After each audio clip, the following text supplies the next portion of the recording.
आकांक्षा यादव। वक्त हो चुका है बुलेटिन का, तो चलिए शुरुआत करते हैं इस वक्त की बड़ी खबरों के साथ। कानपुर में ऑटो में सवारी बनकर लोगों के साथ चोरी और लूटपाट करने वाले एक शातिर गैंग का पुलिस ने भांडाफोड़ किया है। इस गिरोह के 5 सदस्यों को गिरफ्तार किया गया है, जिनमें 3 महिलाएं और 2 युवक शामिल हैं। आपको बता दें कि कानपुर में पिछले कई दिनों से सक्रिय ये गैंग शहर के अलग अलग इलाकों में ऑटो में बैठकर सवारियों को निशाना बना रहा था।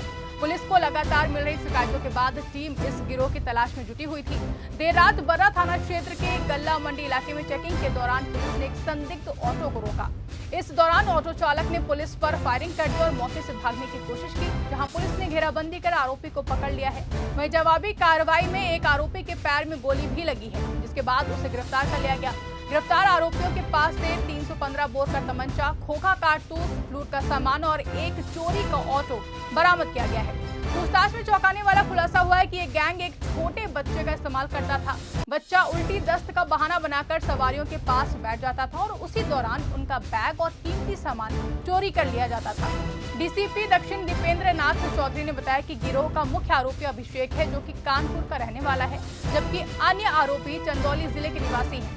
सभी के खिलाफ प्रदेश के कई जिलों में पहले से ही आपराधिक मुकदमे दर्ज हैं। फिलहाल घायल आरोपी का इलाज चल रहा है और पुलिस सभी आरोपियों के आपराधिक इतिहास की जांच में जुटी हुई है। देखिए, दक्षिण जोन में इस प्रकार की घटनाएं हुई थी पूर्व में भी, जिसमें एक ऑटो में कुछ टप्पेबाज सवार होते थे और वो अलग अलग तरीकों से उसके कैश, उसका सामान, उसकी ज्वेलरी ले लेते थे।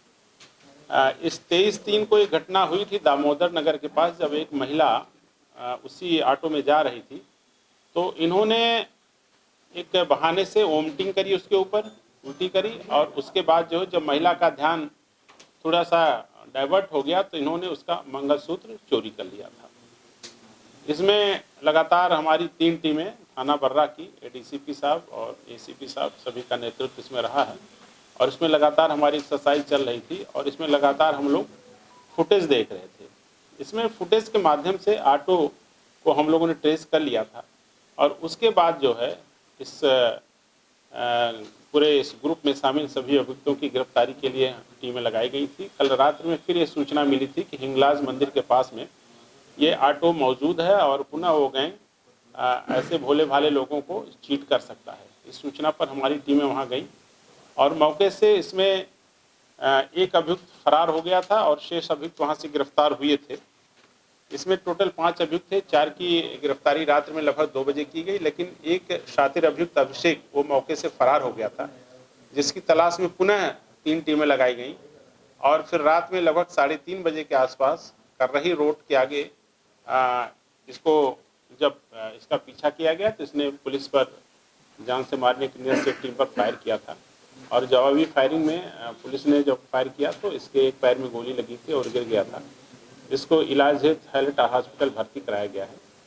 और इस प्रकार से एक शातिर गैंग है जो यूपी के अलग अलग जिलों में जाता है और वहाँ कभी होटल में कमरे लेके रहता है, कभी ये लोग किराए का मकान लेके रहते हैं और अपने ठिकानों को बदलते रहते हैं। और ये लोग इसी प्रकार का इनका मोडस ऑपरेंडी है और भोले भाले लोगों को इसको चीट करते हैं, ज्वेलरी उसकी ले लेते हैं, बैग उसका ले लेते हैं, कैश ले लेते हैं। तो इस प्रकार से एक अच्छा गैंग, जिसके हर गैंग मेंबर के ऊपर लगभग 4-5 मुकदमे फिलहाल अभी तक हमको जानकारी हुई है। इनके अन्य आपराधिक इतिहास की हम लोग गहराई से छानबीन भी कर रहे हैं और चूंकि ये लोग मूल रूप से जनपद चंदौली के रहने वाले हैं, तो एक टीम हम वहाँ भी भेज रहे हैं और वहाँ की इनकी गतिविधियों और इनकी जो भी एक्टिविटीज़ हैं उसके बारे में जानकारी कर रहे हैं और इनका पारिवारिक बैकग्राउंड इतिहास क्या है उसके बारे में भी हम लोग जानकारी कर रहे हैं। आज अभियुक्तगणों को जेल भेजा जा रहा है और बर्रा पुलिस की इस कार्रवाई के लिए उनको 25,000 रुपये का एक नगद पुरस्कार भी दिया गया है। बढ़ते अगली खबर की ओर, जहां मिर्जापुर में तेज रफ्तार और लापरवाही एक बार फिर से भारी पड़ गई है, जहां सड़क दुर्घटना में 3 लोग गंभीर रूप से घायल हो गए हैं। घायलों में से एक की हालत नाजुक बताई जा रही है, जिसे ट्रॉमा सेंटर रेफर कर दिया गया है। मामला हलिया थाना क्षेत्र के हलिया ब्रह्मंडगंज मार्ग का है, जहां पूर्वा औसान सिंह गांव के पास एक अनियंत्रित बाइक ने पैदल जा रहे राहगीर को जोरदार टक्कर मार दी है। हादसे में राहगीर समेत बाइक सवार 2 लोग भी घायल हो गए हैं। जानकारी के मुताबिक ब्रह्मंडगंज थाना क्षेत्र के बंजारी कला गांव निवासी राजू अपने पिता सभाजीत को बाइक पर बिठाकर तिलाव गांव से वापस घर लौट रहा था। जैसे ही वो पूर्वा औसान सिंह गांव के पास पहुंचा, तभी सामने से पैदल जा रहे देवराज मौर्य को टक्कर मार दी। टक्कर इतनी जोरदार थी कि तीनों लोग सड़क पर गिरकर गंभीर रूप से घायल हो गए हैं। घटना की सूचना मिलते ही स्थानीय पुलिस मौके पर पहुंचकर घायलों को एम्बुलेंस के जरिए प्राथमिक स्वास्थ्य केंद्र हलिया में भर्ती कराया गया, जहां डॉक्टर विमल कुमार ने तीनों का प्राथमिक उपचार किया है। चिकित्सकों ने राहगीर देवराज मौर्य की हालत गंभीर देखते हुए उसे बेहतर इलाज के लिए ट्रॉमा सेंटर रेफर कर दिया है, जबकि अन्य घायलों का इलाज जारी है। वहीं घटना के बाद इलाके में अफरा तफरी का माहौल बन गया है। बादा में विरोध का एक अनोखा तरीका देखने को मिला, जहां दूल्हा बने एक युवक ने सरकार से नेग के तौर पर स्मार्ट मीटर बंद करने की मांग कर दी है। दूल्हा अपनी बारात लेकर सीधे कलेक्ट्रेट पहुंच गया और प्रशासन से पुरानी बिजली मीटर व्यवस्था बहाल करने की मांग की। दरअसल दूल्हा बने कुलदीप अपनी बारात के साथ कलेक्ट्रेट परिसर पहुंचे, जहां सर पर सहरा, साथ में बाराती और हाथों में स्मार्ट मीटर विरोध के पोस्टर लेकर उन्होंने प्रदर्शन किया है। उनका कहना था कि स्मार्ट बिजली मीटर आम लोगों पर अतिरिक्त आर्थिक बोझ डाल रहे हैं, इसलिए इन्हें बंद कर पुराने मीटर दोबारा से लागू किए जाएं।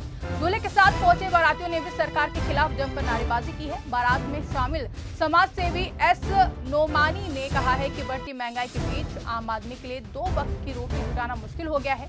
ऐसे में सरकार को स्मार्ट मीटर लगाने के बजाय रोजगार और आमदनी बढ़ाने पर ध्यान देना चाहिए। इस अनोखे प्रदर्शन को देखने के लिए कलेक्ट्रेट परिसर में लोगों की भारी भीड़ भी जुट गई। दूल्हे और बारातियों का ये विरोध पूरे इलाके में चर्चा का विषय बन गया है। जी, बहुत ही शर्म की बात है कि जिस तरीके से आप देख रहे हैं कि स्मार्ट मीटर की वजह से हजारों का बिल आ रहा है। इंसान जितना पैसा कमा नहीं पा रहा है, उससे कहीं ज़्यादा बिजली का बिल आ रहा है। इसलिए आज हम लोगों ने ये मांग की है, एक अनोखा प्रदर्शन करके। आज देख रहे हैं आपके सामने दुल्हा है, दुल्हा को मैंने आज लाया प्रशासन के सामने, ताकि बिजली विभाग शर्म के मारे डूब सके और जो भी स्मार्ट मीटर है उसे बंद करके जो पुराना मीटर है उसे लागू किया जाए। और आज स्मार्ट मीटर की ज़रूरत नहीं है, बल्कि आज स्मार्ट शिक्षा की ज़रूरत है, स्मार्ट स्कूल की ज़रूरत है, स्मार्ट कॉलेजेस की ज़रूरत है, स्मार्ट मेडिकल कॉलेज की ज़रूरत है। इसलिए इन तमाम मुद्दों को लेकर के आज अनोखा प्रदर्शन करके आज हम लोगों ने दूल्हे को प्रशासन के सामने, डीएम ऑफिस के सामने खड़ा किया है, ताकि बिजली विभाग वाले शर्म के मारे डूब सके और स्मार्ट मीटर को बंद करके एक पुराना मीटर वो लागू कर सके, ताकि जो भी लोग हैं वो चैन की नींद सो सके और हर तरीके से जो दूल्हा है अपनी बीवी को रोशनी वाले घर में रख सके। उन्नाव में परशुराम जयंती कार्यक्रम के दौरान उस वक्त हंगामा हो गया जब एक विचारक के बयान पर आपत्ति जताते हुए 2 पक्ष आमने सामने आ गए। देखते ही देखते मामला कहासुनी से बढ़कर मारपीट तक पहुंच गया। दरअसल मामला फतेहपुर 84 थाना क्षेत्र के हफीजाबाद स्थित परशुराम मंदिर परिसर का है, जहां जयंती कार्यक्रम चल रहा था। इसी दौरान मंच से दिए गए एक बयान पर कुछ लोगों ने आपत्ति जताई, जिसके बाद माहौल तनावपूर्ण हो गया। कहासुनी गाली गलौज में बदल गई और देखते ही देखते दोनों पक्षों के बीच मारपीट शुरू हो गई। इस दौरान लात घूंसे चले और कुर्सियां तक फेंकी गई, जिससे कार्यक्रम स्थल पर अफरा तफरी मच गई। मौके पर मौजूद लोगों ने किसी तरह बीच बचाव कर मामला शांत कराया, लेकिन हंगामे की वजह से पूरे कार्यक्रम का माहौल बिगड़ गया और इसे समय से पहले ही समाप्त कर दिया गया। बताया जा रहा है कि करीब 50 लोग कार्यक्रम को बीच में ही छोड़कर वापस लौट गए। हालांकि दोनों पक्षों की ओर से अभी तक कोई भी कानूनी कार्रवाई नहीं की गई है, लेकिन घटना के बाद पूरे इलाके में चर्चा का माहौल है। वहीं पुलिस भी मामले पर नजर बनाए हुए है।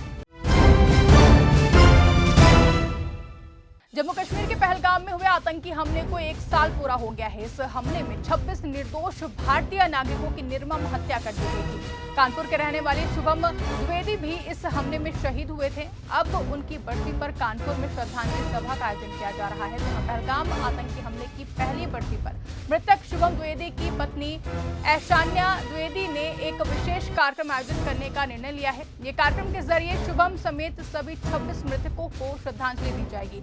ऐशान्या द्विवेदी ने कानपुर की जनता से अपील की है कि वो इस श्रद्धांजलि सभा में शामिल होकर शहीदों को श्रद्धांजलि अर्पित करें। उन्होंने कहा कि ये सिर्फ एक कार्यक्रम नहीं, बल्कि उन निर्दोष लोगों को याद करने का अवसर है जिन्होंने आतंकवाद की क्रूरता का शिकार होकर अपनी जान गंवाई है। बताया जा रहा है कि 22 अप्रैल को कानपुर के लाजपत भवन में इस श्रद्धांजलि सभा का आयोजन किया जाएगा, जिसमें बड़ी संख्या में लोगों के शामिल होने की उम्मीद है। इस आयोजन के जरिए न सिर्फ शहीदों को श्रद्धांजलि दी जाएगी, बल्कि आतंकवाद के खिलाफ एकजुटता का संदेश भी दिया जाएगा। आगे खबर बांदा से है, जहां भीषण गर्मी ने पूरे उत्तर प्रदेश समेत देश भर के लोगों का हाल बेहाल कर दिया है। बांदा और प्रयागराज में भी इस वक्त यही हाल है, जहां करीब 45 डिग्री सेल्सियस तापमान के साथ देश के सबसे गर्म जिलों में शामिल हो गए हैं। तेज धूप और लू के थपेड़ों ने लोगों का घरों से निकलना मुश्किल कर दिया है। आपको बता दें कि सोमवार सुबह से ही सूरज के तेवर इतने तल्ख रहे हैं कि दोपहर होते होते सड़कों पर सन्नाटा पसर गया। बाजार, चौराहे और बस स्टैंड पर आम दिनों के मुकाबले काफी कम भीड़ देखने को मिली। लोग सिर्फ जरूरी काम के लिए ही घरों से बाहर निकले और छांव व ठंडे पानी की तलाश करते नजर आए। भीषण गर्मी का सबसे ज्यादा असर मजदूरों, किसानों, रिक्शा चालकों और राहगीरों पर पड़ा है, जहां खुले आसमान के नीचे काम करने वाले लोग तपिश से बेहाल दिखे। कई जगह लोग गमछा, टोपी और छाता लेकर निकलते हुए नजर आए। वहीं ठंडे पेय पदार्थों और बर्फ की मांग भी तेजी से बढ़ गई है। गर्मी के चलते अस्पतालों में भी मरीजों की संख्या बढ़ने लगी है। सिर दर्द, चक्कर, उल्टी और डिहाइड्रेशन की शिकायत को लेकर लोग अस्पताल पहुंच रहे हैं, जहां डॉक्टरों ने खास तौर पर बच्चों, बुजुर्गों और बीमार लोगों को धूप से बचने और पर्याप्त पानी पीने की सलाह दी है। मौसम विभाग के मुताबिक अगले 24 से 48 घंटों तक गर्मी से राहत मिलने की संभावना कम है। तापमान 44 से 45 डिग्री के बीच बना रह सकता है और लू का असर और भी ज्यादा बढ़ने की आशंका है। बांदा पुलिस अधीक्षक के निर्देशन में अवैध शस्त्रों के खिलाफ चलाए जा रहे अभियान के तहत गिरवा थाना पुलिस को बड़ी सफलता मिली है, जहां गश्त और संदिग्ध व्यक्तियों की चेकिंग के दौरान पुलिस ने एक युवक को अवैध पिस्टल और जिंदा कारतूस के साथ गिरफ्तार किया है। मामला गिरवा थाना क्षेत्र के ग्राम सियोड़ा का है, जहां पुलिस टीम ने चेकिंग के दौरान एक संदिग्ध युवक को रोककर तलाशी ली है। पूछताछ में उसकी पहचान राज उर्फ राहुल पुत्र राम सिंह निवासी खानपुर थाना गिरवा के रूप में हुई है। तलाशी के दौरान आरोपी की कब्जे से 32 बोर की एक अवैध पिस्टल और एक जिंदा कारतूस बरामद किया गया है। पुलिस ने मौके पर ही आरोपी को गिरफ्तार किया है। इस मामले में थाना गिरवा में आर्म्स एक्ट के तहत मुकदमा दर्ज कर आरोपी को न्यायालय भेज दिया गया है। वहीं पुलिस अधिकारियों के मुताबिक अवैध शस्त्रों के खिलाफ अभियान आगे भी जारी रहेगा और इस तरह की गतिविधियों में शामिल लोगों पर सख्त कार्रवाई की जाएगी। गिरफ्तारी करने वाली टीम में चौकी प्रभारी गौरव कुमार मिश्रा, हेड कांस्टेबल गोकुलेश कुमार मिश्रा और कांस्टेबल संजय कुमार शामिल रहे। फिलहाल के लिए बुलेटिन में बस इतना ही। प्रदेश की हर छोटी बड़ी खबरों के लिए आप देखते रहिए 4 PM न्यूज नेटवर्क।